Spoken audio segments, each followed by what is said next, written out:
Tengo dos preguntas, pero no sé cuál va primero. Eso te lo dejo a vos. Una es cómo ves vos al segundo trotskismo y cómo evoluciona el trotskismo a partir de ese momento. Se mezcla esto con el peronismo y la política de la izquierda hacia el peronismo. Por eso no sé cuál va primero, porque tienen mucha relación una con la otra. No, la aparición del peronismo fue un desafío enorme para la izquierda, obviamente. Fue un desafío muy, muy, muy complejo. Pensemos que de un modo u otro la izquierda venía en sus distintas variantes, más reformistas, más revolucionarias, más ácratas, menos ácratas, articulando partido y clase, no articulándolo, no, desarticulando la lucha sindical, la lucha política. Es decir, la izquierda venía de una experiencia muy densa, muy rica, de 60, 70 años, y el peronismo en un sentido implicó una nueva etapa. Y fue muy, muy, muy complejo posicionarse frente al nuevo fenómeno. Tenemos varios elementos. Está muy claro que la forma como se posicionaron frente a la irrupción del peronismo, el Partido Socialista, el Partido Comunista, fue muy torpe. Fue muy torpe, fue muy necio. Es decir, virtualmente, en buena medida, negando un hecho de la realidad, ¿no? Lo más grave que puede ocurrir cuando uno hace política es negar la realidad, ¿no? Y confundírsela. La movida de Perón era muy compleja de interpretar y posicionarse. La movida de una élite militar que es del Estado, al mismo tiempo que reprimía a la izquierda y llenaba las cárceles de dirigentes sindicales comunistas y socialistas, y perseguía el sindicalismo autónomo, etcétera, con la otra posibilitaba el aguinaldo, los aumentos de salario, las convenciones, y grandes conquistas por las que había luchado siempre el movimiento obrero. Y lo quería hacer, obviamente, Perón con una estrategia de integración y de cooptación, y además anticomunista, como lo dijo tantas veces, ¿no? El famoso discurso de Perón en la Bolsa de Comercio del 44, cuando reunía todas las cámaras patronales, dijo, por favor, no me critiquen, no me ataquen, que yo lo que quiero hacer es salvar al capitalismo argentino. Si es conveniente dar algunas mejoras para evitar que la clase obrera tome posturas de lucha de clases, etc. Entonces, era muy complejo, además por la propia trayectoria que traía Perón, un tipo vinculado a, vamos a decir, a lo peor de la política, es decir, simpatizante del eje, un tipo que no tenía en su currículum vitae, no tenía posiciones a favor de la defensa de la clase obrera, había participado en la represión de la Semana Trágica del 19, había participado del golpe del 30, luego había sido agregado a la embajada alemana en Italia, había conocido la experiencia de Mussolini y había simpatizado con la idea del fascismo social europeo, es decir, era un tipo en buena medida indefendible, ¿no? Para un cuadro obrero, lo veía Perón en el 43 y no, per se no sentía ninguna atracción por su pasado. Sin embargo, Perón apareció como redimiéndose de ese pasado y de ese presente, porque inicialmente la represión al comunismo y a la izquierda fue muy fuerte, pero la fue tapando con concesiones muy claras, y entonces fue forjando una alianza impensada, o quizás no tan impensada, porque la idea de desde el Estado vincularse al movimiento obrero no era nueva, lo había hecho Irigoyen, los radicales lo habían hecho, y habían encontrado en el movimiento obrero quien aceptara ese convite, había sido el sindicalismo revolucionario. El sindicalismo revolucionario que tenía grandes sindicatos como los marítimos o los ferroviarios, habían ido al acuerdo con Irigoyen. Es decir, Perón no fue el primero que desde el Estado se lanzó a tratar de interactuar y a vincularse con sectores del aparato sindical. Bueno, Perón lo va a hacer, se va a acercar a todo un sector que en general estaba fuera del PC y fuera de la dinámica del Partido Socialista. Muchos eran gremialistas afiliados al PS, pero en la práctica no le daban mucha relevancia a las directivas del PS. Yo siempre digo, la tragedia del Partido Socialista de Argentina, lo comenté antes, es que había escindido la lucha sindical de la lucha política. Y en la práctica había privilegiado la lucha política, entendida como lucha parlamentaria, y había abandonado la lucha sindical. Entonces, ¿qué tenían los cuadros gremiales del PS? Tenían un partido que les servía para el momento de la acción parlamentaria, pero luego el partido los abandonaba en la lucha gremial. Ellos se comportaban como gremialistas autónomos. Es decir, en la práctica, ¿qué eran los gremialistas del PS? Sindicalistas puros.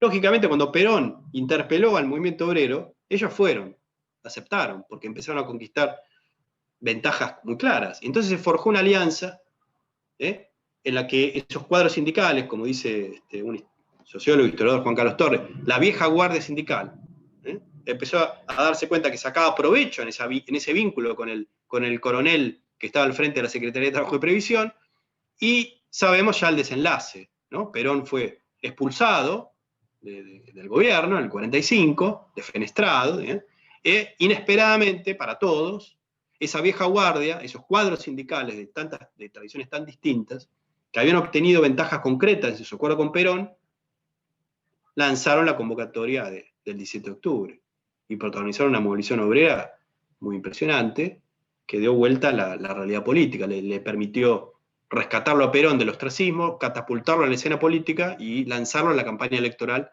del 45-46, en la que inicialmente se pensó que Perón no podía ganar, porque no tenía ningún aparato político. Porque ¿en qué estaban los partidos? Y ahí entra la izquierda.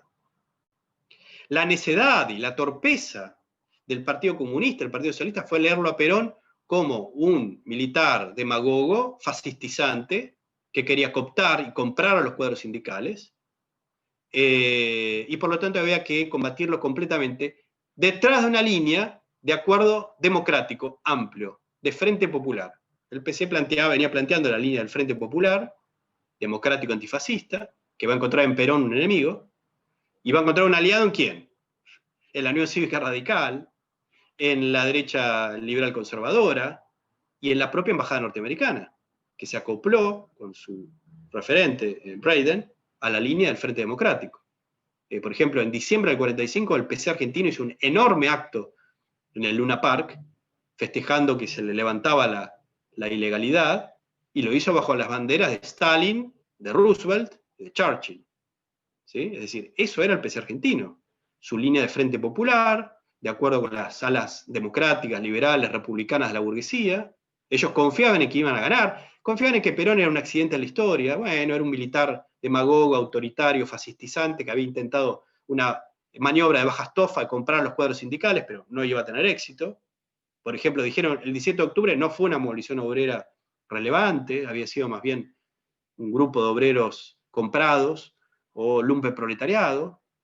Y bueno, Perón iba a ser derrotado en la elección de febrero del 46. Y bueno, lo grave, uno puede equivocarse en una caracterización, lo grave es el programa, la estrategia, las líneas, ¿no?, que tenían los socialistas y los comunistas, de unión con una fracción de la burguesía. Esa es la tragedia de la izquierda en Argentina. Dilapidando años y años de construcción. Esa es la tragedia.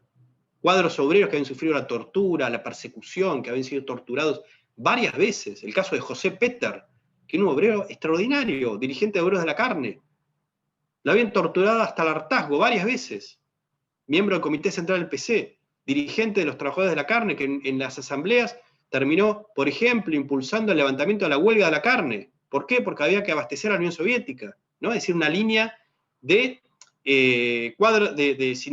dirigente sindical combativo, pero detrás de una línea política de frente popular, ¿no? Entonces, claro, el PC dilapidó todos esos avances. El socialismo, bueno, lo mismo, ya se había convertido en un partido, diríamos hoy, de centroizquierda, con una línea muy moderada, que no lograba interactuar con las demandas de los trabajadores. Y bueno, el comportamiento de esa izquierda fue muy compleja. Apostaron al triunfo de la Unión Democrática, pero la Unión Democrática fue derrotada, ¿no? Y bueno, con la asunción de Perón desde junio de 46 empieza otra etapa. Ahora, otra etapa en la cual, bueno, ya sabemos cómo jugó uno y el otro. El Partido Socialista, en buena medida, nunca más superó eso. El Partido Socialista perdió toda la base obrera.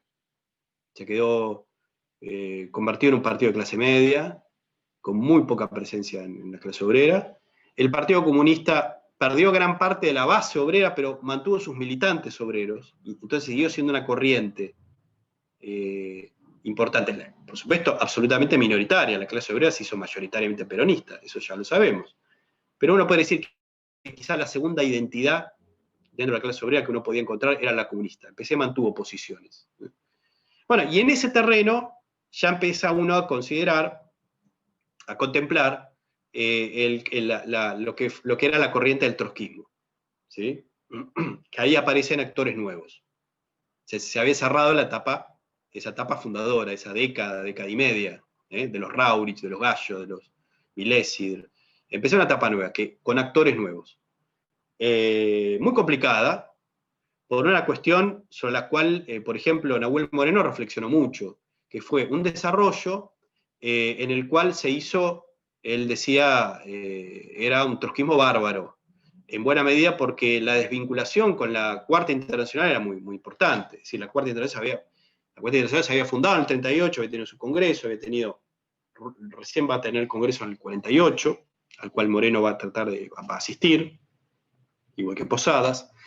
Y lo cierto es que ese desarrollo era de grupos, no solo que estaban fragmentados, divididos, sino que no tenían un sólido apoyo y un punto de referencia en la Cuarta Internacional. Se encontraron realmente bastante digamos, no diría desorientados, sino que bastante desprovistos de un arsenal teórico y político, sobre todo muy complejo para caracterizar un fenómeno tan difícil de caracterizar como era, por ejemplo, el peronismo. Bueno, el peronismo y los movimientos nacionalistas, nacional populares o nacionalistas burguesas de masas, antiimperialistas que hubo en América Latina, ¿no? Que empezaron a haber cada vez más en los años 30, en los años 40. Entonces, yo diría que el grupo que funda Moreno, inicialmente en el 43, con el nombre de Grupo Obrero Marxista, el GOM, que unos años después lo identifica con el nombre de POR, Partido Obrero Revolucionario, va a tener ahí, yo creo que, dos puntos fuertes que son, me parece, importantes. El primero es la caracterización que hace Moreno de distinguir que esa primera etapa, esa primera década y media de la oposición de izquierda al trotskismo había sido una etapa heroica, ¿no? De mucha heroicidad, pero había tenido un defecto fundamental. Había encarado sus debates, sus discusiones, sus conformaciones como grupos, subordinando la inserción y la lucha en la clase obrera. Y era una caracterización, hoy uno en perspectiva no podría decir, bueno, quizás se ha hecho demasiado hincapié en esta definición que luego se decía, era un trotskismo de café, ¿no? Es decir, un trotskismo que hacía sus debates en el Café Tortoni. Algo de esto hubo, efectivamente, es decir, fue un trotskismo que tuvo una impronta pequeño burguesa importante y algunos de sus debates expresan eso. Pero también había tenido algunos cuadros sindicales de valor, entre ellos, bueno, no lo mencioné todavía, pero fue, por ejemplo, Mateo Fossa, que fue un cuadro del PC, un tipo que había estado, fíjate, en el chispismo, y luego en el PC, fue echado, había hecho entrismo en el Partido Socialista, un gran dirigente de la madera. En los primeros años de la oposición de izquierda hubo varios cuadros obreros, pero es cierto que el peso del sector intelectual fue demasiado importante, y bueno, el planteo entonces que va a ser Moreno en el documento El Partido del 43, que tiene tantas citas de Hegel y tiene una impronta todavía muy filosófica, ¿no? Medio abstracta, sin embargo, marca una línea que es que el modo como el trotskismo argentino podía salvarse es si se hacía carne y uña de la clase obrera, de las luchas de la clase obrera. Entonces, que el proceso de estructuración en la clase obrera pasaba a ser fundamental. Dicho de otro modo, había que proletarizar al trotskismo argentino. Esa yo creo que fue una línea estratégica fundamental, y yo creo que es uno de los elementos más fuertes, ¿no? Que signó al grupo y a la corriente, ¿no? La idea de interactuar, de meterse en la lucha de los trabajadores, ¿no? Es decir, ir a las fábricas, ir a escuchar las demandas de los obreros y construir la organización política sin desviarse un milímetro de las necesidades generales de la clase obrera. Esa es creo que un punto central. El otro elemento fue que el grupo, el GOM, luego GOM-POR, tuvo una caracterización del peronismo distinta a la del PC y a la del PS. Por supuesto, repudiaron la formación de la Unión Democrática. Era un grupo muy pequeño, pero no llamaron a votar a la Unión Democrática. Consideraban que era una línea catastrófica de supeditación al imperialismo yanqui, a la burguesía liberal, etc. Impugnaron la línea del Frente Popular, plantearon que había que interpretar a ese nuevo movimiento que surgía, el peronismo, con el bagaje de la propia Cuarta Internacional, de la línea de la Revolución Permanente, e interpretar la realidad local a partir de esos elementos, pero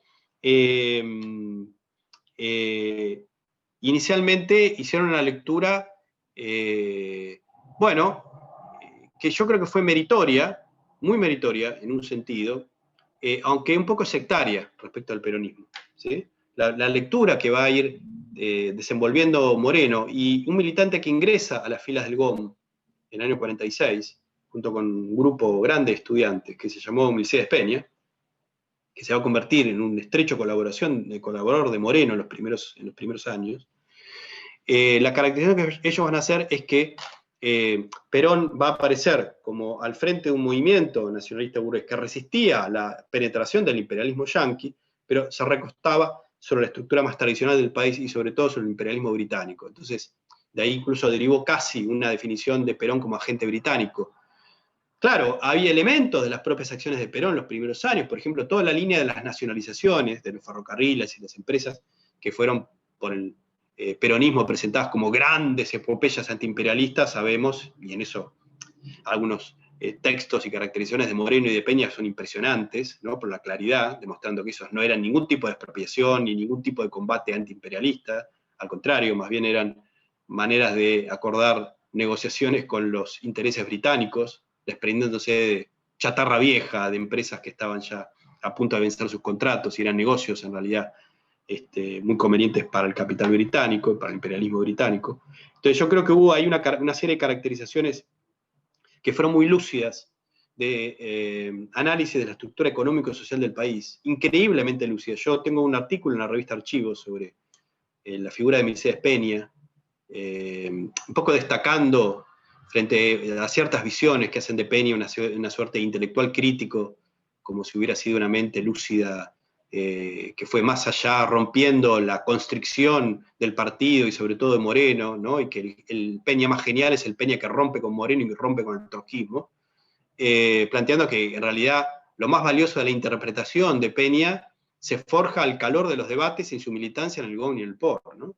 Entonces, y uno ve los primeros escritos de Peña, son muy contundentes en ese sentido. Trabaja con Moreno, por ejemplo, interpretando la estructura económico-social del país, la idea tan sofisticada que tienen de la burguesía, en contra del nacionalpopulismo de izquierda, y en contra de lo que decía el PC y tantos, la mayor parte de la izquierda, ellos decían, no hay ningún interés de oposición entre la burguesía industrial y la burguesía agraria. En realidad es la misma clase, casi con intereses diversificados. Entonces no busquemos un aliado en la burguesía industrial, como decían los Abelardo Ramos y otros, no busquemos un aliado en la burguesía industrial nacional, porque en realidad es una clase que está directamente vinculada con los intereses agrarios, ¿no? Y entonces, por ejemplo, esos estudios que hacen Peña y Moreno de mostrar los grandes grupos, los grandes consorcios burgueses, la familia Torkins y otros, fíjense, ¿no? Tienen intereses en el agro, en la industria, en las finanzas, en el comercio, si son la misma clase. Entonces, no va por ahí, no va por ahí. Entonces, no hay ninguna posibilidad de una revolución por etapas, ¿no? Queda claro que cualquier programa de transformación, de democratización, de liberación nacional, de reforma agraria, de cualquier línea progresiva que modifique la estructura económica del país, tiene que tener en la clase obrera al caudillo de las masas explotadas, pero ninguna confianza con ningún ala de la burguesía. Bueno, esos planteos fueron muy importantes, pero en los primeros años hubo una conducta, yo creo que bastante sectaria respecto del peronismo, ¿no? Es decir, de interpretación del peronismo, que sobre todo creo que se modifica en los años 50, ¿no? Y de esa modificación va a surgir una línea distinta. Esa línea distinta tiene un punto yo creo que muy fuerte. Nos metemos acá en un tema que es enormemente polémico, interesante para analizar. Una línea muy clara que ubica muy correctamente al POR en el golpe del 55, en contra del golpe, ¿no? Ese capítulo del GOM, del POR, denunciando el carácter del golpe del 55 como un golpe antiobrero, clerical, imperialista, y había que luchar contra el golpe. Creo que es un acierto estratégico fundamental. De ahí deriva un paso más que va a dar la corriente, obviamente, sobre la cual tanto se viene discutiendo y se sigue discutiendo, que es la línea del entrismo. Es decir, derrocado Perón, y iniciada el proceso de la resistencia obrera peronista, en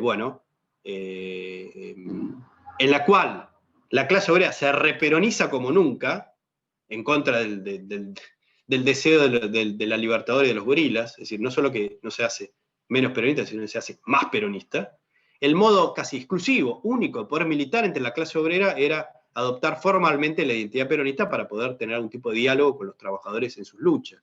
Y de ahí surge la idea de hacer el entrismo, ¿no? El entrismo orgánico en las filas del peronismo. Bueno, sobre eso hay ya muchos años de discusión, de debate, ¿no? Yo tengo un balance muy matizado, creo que es una experiencia esa del entrismo que tuvo algunos puntos fuertes, sobre todo porque convirtió a esa corriente, que ya para ese entonces tomaba el nombre de Palabra Obrera por su periódico, la convirtió en un referente de vanguardia de esos sectores obreros combativos, que lucharon contra la Libertadora, contra el frondicismo, contra la patronal, contra la burocracia.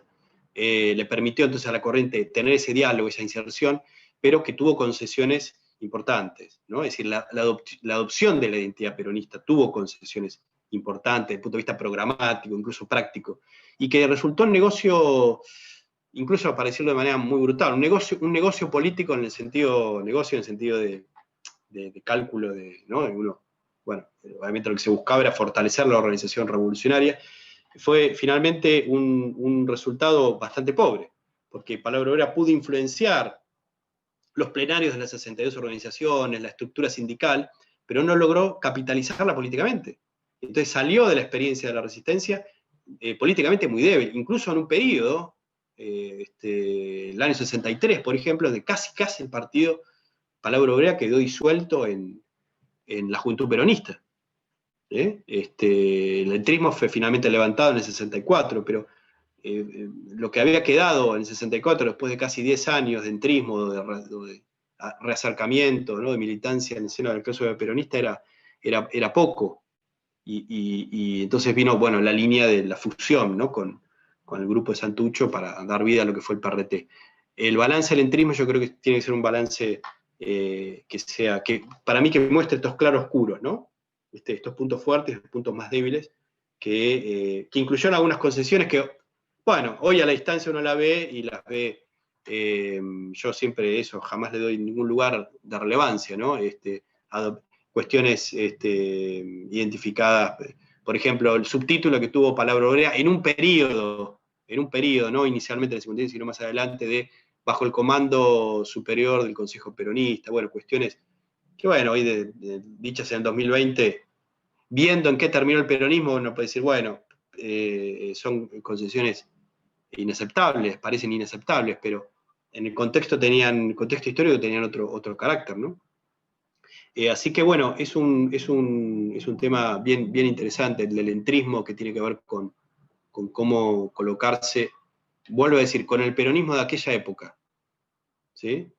Esa es una cuestión que tenemos mucho, es la manía que tenemos un poco los historiadores, que buscamos siempre los debates, los análisis, en su contexto histórico, es decir, historizamos los procesos. No es lo mismo una discusión de algo que ocurrió en la década del 30, del 40, del 50, con las categorías de hoy. Hay que hacer un esfuerzo por contextualizar históricamente, ¿sí? Ver qué alternativas existían en ese momento, es decir, tratar de reconstruir, y eso es un ejercicio histórico, ¿no? Y eso es un ejercicio histórico, no se puede hacer con una consigna, revoleando una consigna, no diciendo, oh, tal corriente hizo esto, hizo lo otro. Bueno, hay que restaurar la historicidad de los procesos, ¿no?